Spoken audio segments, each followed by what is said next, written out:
You're watching Storm Team 20 Severe Weather Special, keeping you safe in a storm.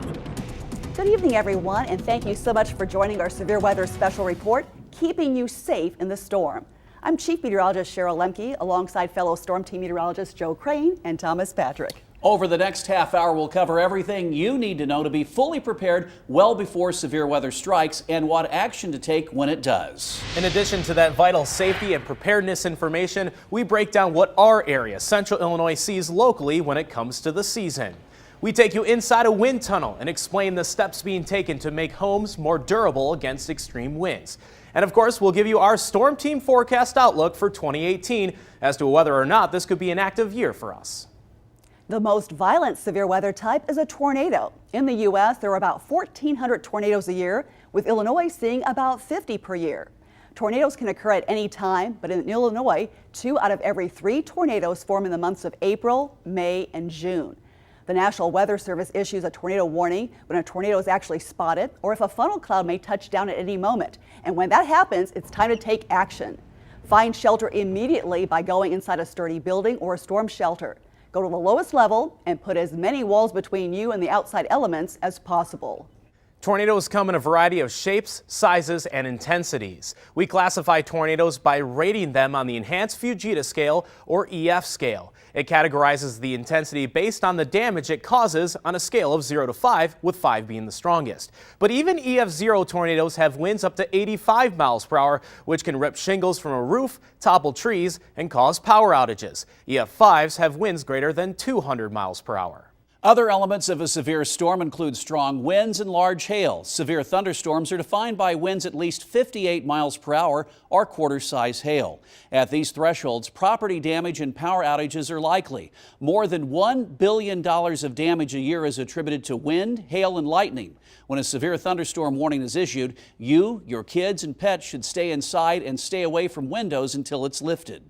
While only 10% of storms are considered severe, all thunderstorms are dangerous. There is no safe place outside during a storm. Lightning causes about 55 to 60 deaths and 400 injuries each year. Because lightning can strike 10 miles away from the core of a thunderstorm, if you can hear thunder, you're close enough to be hit by lightning. While not considered severe, flash flooding is the leading cause of death associated with thunderstorms. On average, 90 people are killed due to flooding in the U.S., and more than half of flooding deaths occur when people drive into flood waters. You should never chance driving through a flooded road because it's difficult to tell how deep the water is, especially at night. It only takes 6 inches of moving water to sweep a person off their feet and 2 feet to sweep cars away. Even if the water isn't moving, avoid floodwaters in urban areas because it's usually a result of backed up sewage and storm drains. Each year, Illinois falls victim to millions of dollars in property damage due to severe storms. But critical steps are being taken to lessen the blow. Violent storms packing powerful winds resulting in damaged homes. It's part of the inevitable each spring in central Illinois, but measures are being taken to devise new technology to allow homes and businesses to better withstand the destructive forces of nature. Leading the way with this research is Dr. Frank Lombardo from the University of Illinois in Champaign. He and his students in the Civil and Environmental Engineering Department are conducting experiments using wind tunnels in hopes of making roofs better suited to stand up to fierce winds. We're looking at kind of innovative ways that we can essentially change the shape of the roof. Some kind of device you can set on your roof that will actually change shape under wind loading and essentially make it a little more aerodynamic. His team is also working on weather sensors to more accurately measure wind speeds. Basically, it's just going to react to the wind by bending in this section. We measure that, and that's how we know what the wind speed is. All this research has a practical application. When we finish developing this, we want to deploy a large number so we can actually measure that wind, know what the wind speed is, so we can design buildings for the appropriate wind speed and the properties. These changes are for the future, but even so, already there are proactive steps homeowners can take right now to make their homes more resistant and less vulnerable to strong winds. And one of those measures is to install hurricane clips. Hurricane clips are essentially metal fasteners that connect the roof trusses to the frame of the house, helping to strengthen the connection between the two and keeping the roof more secure and less apt to rip apart. These clips are best installed during new construction, but your home can also be retrofitted with them, especially when re-roofing your home, and it's an investment that's well worth the cost. A lot of times that you see in wind damage and tornadoes and thunderstorms is you get a complete roof loss, for example, and that's really due to a poor connection between the roof and the rest of the structure. You could have two homes right next to each other that experience the same wind speed. One completely lost its roof, the other one didn't, and that could be just because they have hurricane clips. Other ways to protect your home would be to install shutters to protect windows from flying debris and to reinforce garage doors by using a brace, because garage doors are notorious for being one of the weakest points of a home. They typically don't have enough bracing and they tend to buckle under high winds, and that's another way that wind can get inside the structure. So a lot of times after extreme wind events, whether it be hurricanes or tornadoes, what you'll see is if you have a garage door failure, you usually have roof failure immediately above the garage. Also, according to Chris Shortman, senior sales representative from Sutton's Construction, it's important to choose top-grade building materials for your roof and siding to make your home sturdier and more impact resistant. There's materials that are designed for siding, windows, and roofing that are made for high winds. So shingles installed by a certified manufacturer or certified installer are going to be warranted at 130 miles an hour for wind. One other quick and simple thing to do to keep your home safer during severe weather is to check your landscape and trim back any tree limbs that overhang your home and cut down and remove any rotten or diseased trees that could potentially fall on your home during strong storms. We can't keep severe storms from striking central Illinois, but we can certainly take steps to better protect our homes and families and to help mitigate storm damage. There are multiple ways to know when to take action when severe storms, tornadoes, or flash flooding are on the way. Once the National Weather Service issues warnings, immediate notifications are sent out to multiple sources. A weather app is becoming a standard for most people, giving detailed weather information both at home and on the go. But make sure your app has warning notifications. Unlike default smartphone apps, our WICS WX weather app has this feature. You will still want to invest in a NOAA weather radio for your home. Weather radios are designed to be loud enough to wake you if there is a severe weather or tornado threat while you're sleeping. Outside, warning sirens may sound in the event of a tornado or extreme winds. If you hear the sirens, go inside and get more information, but remember, you may not hear outdoor sirens while indoors. And one way to get more information and very detailed forecasts is through social media. We invite you to like and follow all the Storm Team meteorologists on Facebook and Twitter, respectively. One of our best tools we have, in addition to being on air, is also to be live on Facebook. You'll get notifications to when any of us are live, so you can ask questions or listen in. Again, all you have to do is hit the thumbs up icon. And it's great to have so many options available to stay informed. Yes, and also keep in mind when you do hear that there's a threat of severe weather later in the day, make sure all of those devices are charged up and you have batteries all fresh, because sometimes the power does go out. Great advice. Well, don't go away, because still ahead on our severe weather special, a tornado surviving it. We'll break down what you need to know to stay safe when a twister is headed your way. And communicating to save lives, we show you how a 911 call center prepares for weather disasters. And did you know that 75% of the world's tornadoes occur in the United States?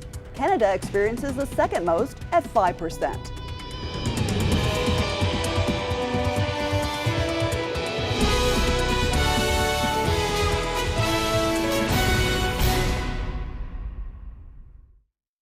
Welcome back to Storm Team 20 Severe Weather Special. It shouldn't be a surprise that the best way to stay safe in any emergency is to be prepared before disaster strikes. Start by having an emergency kit for your home and car. You'll probably already have most of these items. Emergency kits should include bottled water, non-perishable food, flashlights, batteries, blankets, first aid supplies, medications, and toiletries. Severe weather easily causes power outages, and in most extreme cases, it can take several days for the power to be restored. During a tornado, you need to take action and find shelter. You should already know where to go at home, work, and school. Your designated safe spot should be in the lowest level of a sturdy building in the most interior room or hallway. Basements and underground storm shelters are even better. Wind and flying debris are the most deadly parts of the storm, so do everything you can to protect yourself from it. But what if you were caught outside during a tornado warning? You do have some options to stay safe. If there's a building nearby, go to that location and shelter there. Your safe option on the road, open road with no traffic, may be to outrun the tornado by driving out of its direct path. Beyond that, you have two options as a last resort. One, stay in your car with the seatbelt on, drop your head below the windshield, and then cover your neck with your hands or a blanket. Or if there's a ditch that's lower than the road, lie flat in the ditch and cover your head. Again, these are only in the most dire of situations. As for what not to do during a tornado, never seek shelter under an overpass because those structures actually accelerate the wind, making the tornado even more dangerous. Do not stay in a mobile home. They aren't appropriate shelters. So plan ahead to evacuate to a storm shelter before a tornado hits. And always respect tornado warnings because in most cases, you won't see a tornado before it hits because it can be obscured by rain, debris, or the darkness at night. Coordinating first responders and emergency personnel vital during severe weather. And our local emergency management agencies, it's their job to communicate life-saving information. When severe weather strikes, before, during, and after the event, the Logan County Public Safety Complex serves as the nerve center to coordinate efforts of first responders. From the 911 call center, we in Logan County have a minimum of 2 911 dispatchers on all time. When we see that there's a real bad storm coming, we're going to call in and we're going to have the third position just because the call volume is going to go up immensely. to the radio room. Logan Dispatch from Logan County EOC, rural fire, radio check, please. Logan County EOC, Logan Dispatch. Your signals are loud and clear, sir. 10-4, thank you. And the situation room for the largest disasters. In here will come liaisons for the fire, law enforcement, public works, hospital, health department. Logan County Emergency Management Director Dan Fulcher has the major task of keeping a county of around 30,000 residents safe when severe weather breaks out. We'll send out information. We'll email everybody in the government agencies we have, as well as we'll do a quick general blast over the radios. And we'll also tell them the optimum of the possible impact. That yes, this is not only a tornado, but maybe a large tornado, winds of whatever they would say, the size of hail, and the possibility of heavy rain. Coordinating the resources of first responders from throughout the county, from surrounding counties, even state and federal agencies, and dozens of volunteer weather spotters. We're going to be watching and listening to the damage that this storm is already doing as it's approaching us. What happens when this storm would be average coming in here and then would accelerate over top of us. So that's the ones that you don't want to be caught not ready. So even though something may not be as bad to the west of us, we got to be prepared for what they're saying it could be. For Dan Fulcher, all the hard work is worth it, knowing that it made a difference between life and death for even just one person. There was a farmer that told me that he was standing in the second story and he was watching the storm come and he heard Channel 20 and myself talking. He said, please at this time take cover. He left that room, went to the basement, and as he did, he heard glass breaking. And he went back in there, and there was a great big tree branch that had come through that window and was stuck on the wall on the other side. So he said, I believe from now on, Dan.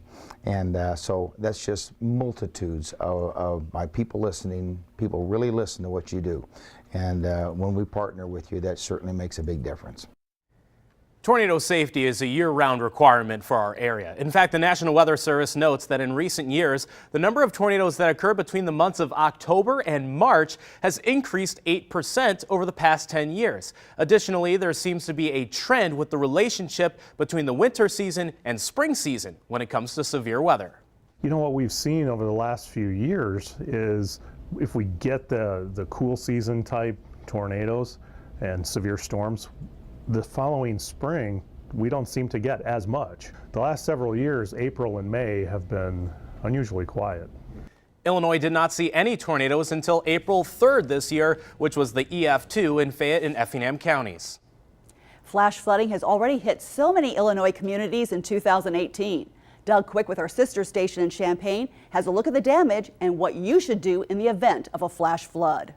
When flooding occurs along a waterway, it can engulf thousands of acres of rich farmland, but can also affect entire communities, such as during this winter's flooding in east central Illinois. Now here is some drone footage of the flooding in Watseka. The flooding this year has affected thousands in Iroquois County, with major damage to homes and businesses. Meanwhile, localized flooding was occurring in Danville and throughout Vermilion County along the forks of the Vermilion River, including the Salt Fork from St. Joseph in Champaign County to Danville. Flooding can also occur over much smaller areas too, like your neighborhood. A downpour of several inches over a short period of time can change your neighborhood to a lake. So what should you do if you find yourself under a threat of local flooding? Well, first, you should have a plan to secure your belongings. Have items on high tables in your basement, and don't store items where they could become damaged by incoming water. Move your vehicles to high ground ahead of time. Whenever heavy rain is anticipated, you may need your vehicles to move your family to a dry area later.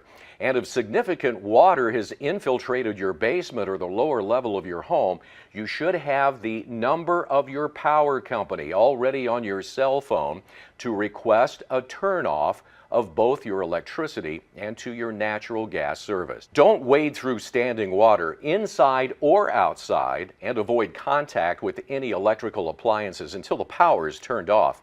Never enter a flooded basement or anywhere where water could be in contact with your wiring or any plugged-in device. I'm Doug Quick. And here are some tornado myths you should be aware of. Lakes, rivers, and mountains protect yourself from tornadoes. This is false because tornadoes can travel across many types of terrain. For example, the Illinois River won't slow down a twister. Opening windows will keep your house from exploding. This is not true. Homes are already ventilated, and a tornado will easily break any windows. And tornadoes never hit big cities is totally false. In the past, Miami, Oklahoma City, and Houston have all experienced tornadoes, and Springfield has had a direct hit in 1957 and also in 2006.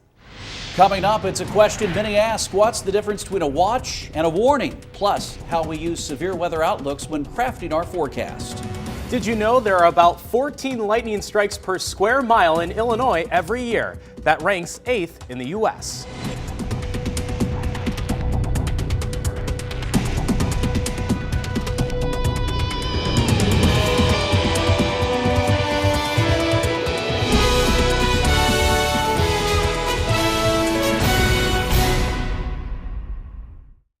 Welcome back to Storm Team 20 Severe Weather Special.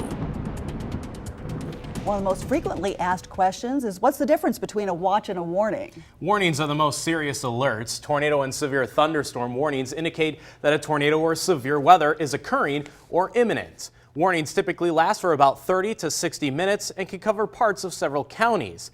By the way, warnings are storm-based, meaning that severe weather may be hitting one side of the county but not the other, and the warning box will reflect that. Watches, on the other hand, means that you should be prepared to take action as severe weather development is likely.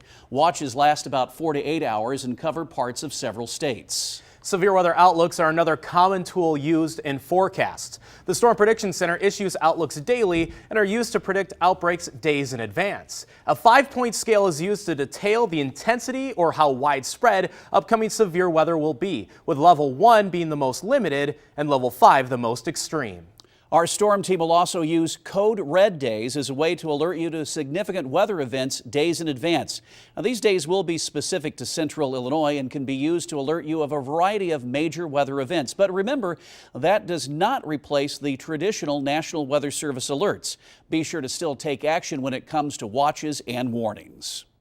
The bottom line, tornadoes and severe weather can be life-threatening, and that's why we take covering them very seriously and with urgency. When watches and warnings are issued, you'll see that information displayed at the bottom of the screen. During severe thunderstorm warnings, we'll periodically cut in on air to update everyone on the latest storm track and detailed information. It's our station's policy to cover tornado warnings on air throughout the duration of the warning without interruption. All tornadoes are life-threatening to those in its path, and it's our responsibility to warn everyone at risk. We do have the ability to split our break-in coverage into the western and eastern paths of our viewing area. Tornado coverage will preempt normal programming, and just realize that your favorite TV show is never more important than the safety of your or your neighbor's life. And finally, our seasonal outlook for Central Illinois. What to expect weather-wise for the next few months. That's coming up next in our Storm Team Severe Weather Special Report.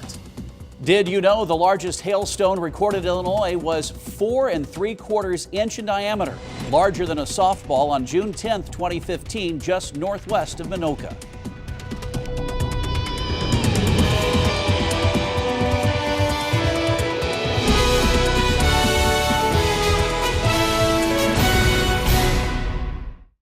Welcome back to Storm Team 20 Severe Weather Special.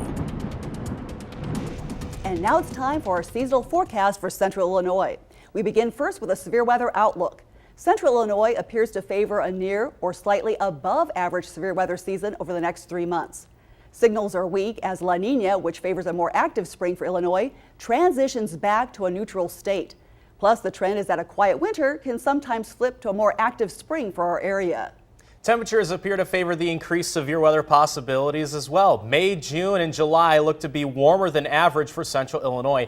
This despite the cold April, which has, up until this point, suppressed most severe weather possibilities in the early spring months. And finally, we have the flooding outlook, which is above average. The Wabash River Valley in particular has seen issues already with the heavy rains in March and April. Any heavy rain event will cause minor flooding for rivers at the very least. And it's already been a kind of a crazy spring season so far, so it remains to be seen how the rest of the spring season plays out. Kind of hard to figure out what is normal these days when the spring season has been anything but normal, where we've seemingly had more winter weather in April than we had in the entire winter season. But just look how quickly that can flip back and forth. We had snow one day, a couple days later we're in the 80s. So if we had a little bit more humidity, we can have severe weather just like that. Bottom line, expect the unexpected. Yeah. Well, again, that wraps it up for us. Thank you so much for tuning in to our Severe Weather Special Report. On behalf of our storm team, Joe Crain, Thomas Patrick, Doug Quick from Champaign, and myself, again, thank you so much for watching, and please stay safe this severe weather season.